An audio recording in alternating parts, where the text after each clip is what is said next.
नमस्कार, जोहार। आप देख रहे हैं एचएनएन न्यूज। मैं हूं निशा मिश्रा आपके साथ। आज का दिन बेहद खास था क्योंकि आज बजट 2026 पेश किया गया। सबकी निगाहें सुबह से टीवी पर बनी हुई थी कि भाई वित्त मंत्री निर्मला सीतारमण के पिटारे से क्या निकल कर आता है, आम और खास को क्या ध्यान में रखा गया है, क्या इंटरनेशनल मार्केट को ध्यान में रखा गया है, क्या स्वदेशी बिजनेस जो व्यवसायी हैं उनको ध्यान में रखा गया है। तो सारा कच्चा चिट्ठा इस वक्त हमारे हाथ में है। देखिए, संक्षिप्त में बताना चाहूंगी वरना वीडियो बहुत लंबा हो जाएगा। बजट की शुरुआत की बात करें तो उससे पहले बता दें कि बतौर वित्त मंत्री ये 9वीं बार उन्होंने बजट पेश किया है निर्मला सीतारमण ने, और इस बार भी आम और खास दोनों को ध्यान में रखा है। बजट की जो शुरुआत हुई थी वो कस्टम ड्यूटी से हुई थी। इसमें कपड़े और टेक्सटाइल को प्रमुखता दी गई है, साथ ही लेदर टेक्सटाइल से जुड़े उत्पादों का जो एक्सपोर्ट है अब उसका ड्यूटी फ्री कर दिया गया है। कारण ये है कि इससे इंटरनेशनल मार्केट में जो लेदर और टेक्सटाइल से जुड़े लोग हैं उनको काफी रियायत मिलेगी, खुद को एक्सप्लोर कर पाएंगे, अपने बिजनेस को एक्सप्लोर कर पाएंगे और फायदा ज्यादा होगा। इसके अलावा लेदर और सिंथेटिक फुटवेयर और चमड़े आने वाले समय में सस्ते भी हो जाएंगे। अगर हेल्थ सेक्टर की बात करें तो सबसे ज्यादा अगर फायदा अगर किसी को पहुंचाया गया है तो वो हेल्थ सेक्टर है। वहां पे काफी छूट देखने को मिली है। कैंसर की दवाओं के साथ साथ डायबिटीज सहित 17 जीवन रक्षक दवाओं की ड्यूटी फ्री कर दी गई है, क्योंकि ये इससे होगा ये कि जो लोग इलाज करवा रहे हैं उनको खर्च कम पड़ेगा। देखिए, ये ऐसी दवाएं हैं ना जिसपे मोनोपोली चलती है, चाहे वो कैंसर हो, चाहे वो बहुत सारी ऐसी बीमारियां हैं जो जीवन रक्षक दवाइयां इस पर काम करती हैं, उस पर मेडिकल जो डिपार्टमेंट्स हैं उनकी मोनोपोली चलती है। भाई बीमार है तो उसे दवाई तो लेनी पड़ेगी, चाहे आप जितने भी रुपए में इंजेक्शन दीजिए, लाखों लाखों में एक इंजेक्शन जाते हैं। ऐसे में अगर ड्यूटी फ्री कर दी गई है तो इलाज कराने वालों के जेब पर खर्च कम पड़ेगा। ऊर्जा और टेक्नोलॉजी की बात करें तो ऊर्जा टेक्नोलॉजी सेक्टर को भी राहत मिली है, जिसमें सेल, मोबाइल बैटरीज और सोलर ग्लास समेत जितने भी इस डिपार्टमेंट में आते हैं उसको काफी राहत मिली है। घरेलू उपयोग के जो सामान है उस पर कस्टम ड्यूटी में राहत मिली है। जैसे ओवन वगैरह आप लेंगे उसमें आपको राहत मिलेगी। कस्टम ड्यूटी जिसमें बढ़ी है उसमें सबसे ज्यादा जो नाम आ रहा है वो है शराब, स्क्रैप और खनिज का।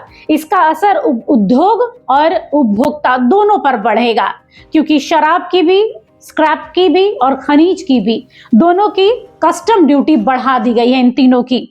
किसानों के लिए बात करें तो किसानों के लिए एआई टूल लॉन्च किया जाएगा, जिससे किसानी के विषय में, खेती के विषय में वो ज्यादा से ज्यादा जानकारी ले पाएंगे, उन्हें सुविधा होगी ताकि वो टेक्नोलॉजी से जुड़ सके। आने वाला जो दौर है वो टेक्नोलॉजी से भरा हुआ है, एआई का जमाना है, और ऐसे में अब जरूरी है कि सभी हमारे किसान भाई बहन एआई के जमाने में एआई की तरह पढ़ाई करें, सुने, देखे, समझे और अपनी कृषि को और बढ़ावा दे, उपजाऊ बनाए।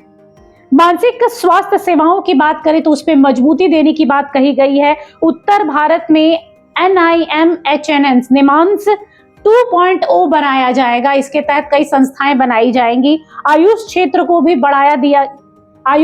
को भी यहाँ बढ़ावा दिया गया। इसके साथ 3 आयुर्वेद संस्थान खोले जाएंगे ताकि आयुर्वेद को बढ़ावा मिल सके। आज अंग्रेजी दवाओं के जो मार्केट है वो पूरे विश्व भर में एकदम मकड़े जाल की तरह फैला हुआ। ऐसे में हमारा जो आयुर्वेद है, जो आज सदियों से चला आ रहा है, वो कहीं छिपता जा रहा था, और इसी को बढ़ावा देने के लिए कहा गया है कि 3 आयुर्वेद संस्थान खोले जाएंगे।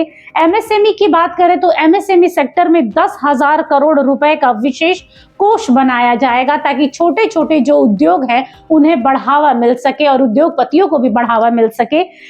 डेटा और टेक्नोलॉजी के लिए भी एक बड़ी खबर है। डेटा और टेक्नोलॉजी सेक्टर को बढ़ावा देने के लिए क्लाउड कंपनियां जो हैं वो 2047 तक टैक्स हॉलिडे पर रहेंगी, यानी उनको भी अब राहत मिल जाएगी। कोई बहुत बड़ी बात नहीं है। अगर देखा जाए तो ज्यादातर लोगों को उम्मीद टैक्स को लेकर थी कि टैक्स पर वित्त मंत्री क्या कहती हैं, तो टैक्स पर उतना कुछ नहीं कहा गया है। मेन जो मुद्दा रहा है वो हेल्थ सेक्टर रहा है, लेदर और सिंथेटिक फुटवेयर और ये सब का रहा है। इसके अलावा जो 3 आयुर्वेद संस्थान खोलने की बात की जा रही है, वो रहा है। 10,000 करोड़ का जो विशेष कोष बनाया गया एमएसएमई के लिए, वो बड़ा सबका आकर्षण का केंद्र रहा ये मुद्दा। तो कहेंगे तो इस बार का जो बजट है वो मिला जुला रहा है। ऐसा नहीं रहा है कि किसी वर्ग के लिए बहुत ज्यादा हाइप है तो किसी के लिए बहुत ज्यादा कम है। मिली जुली इस बार की जो बजट रही है। लेकिन देखिए, विपक्ष हो या फिर जनता हो, जल्दी कोई संतुष्ट होता नहीं है, तो इसका भी विरोध होगा। आने वाले दिनों में आप देखेंगे कि विरोध प्रदर्शन जरूर हो रहे हैं, चाहे वो विपक्ष की ओर से लगातार आवाज उठाने की बात रही हो। लेकिन अमूमन यही रहा है आज का बजट, 2026 का ये बजट रहा है। फिलहाल के लिए इस खबर पर बस इतना ही। देखते रहिए HNN न्यूज। नमस्कार, जोहार। अगर आपको हमारा ये वीडियो अच्छा लगा तो इसे लाइक करें, शेयर करें और हाँ, सब्सक्राइब करना ना भूलें।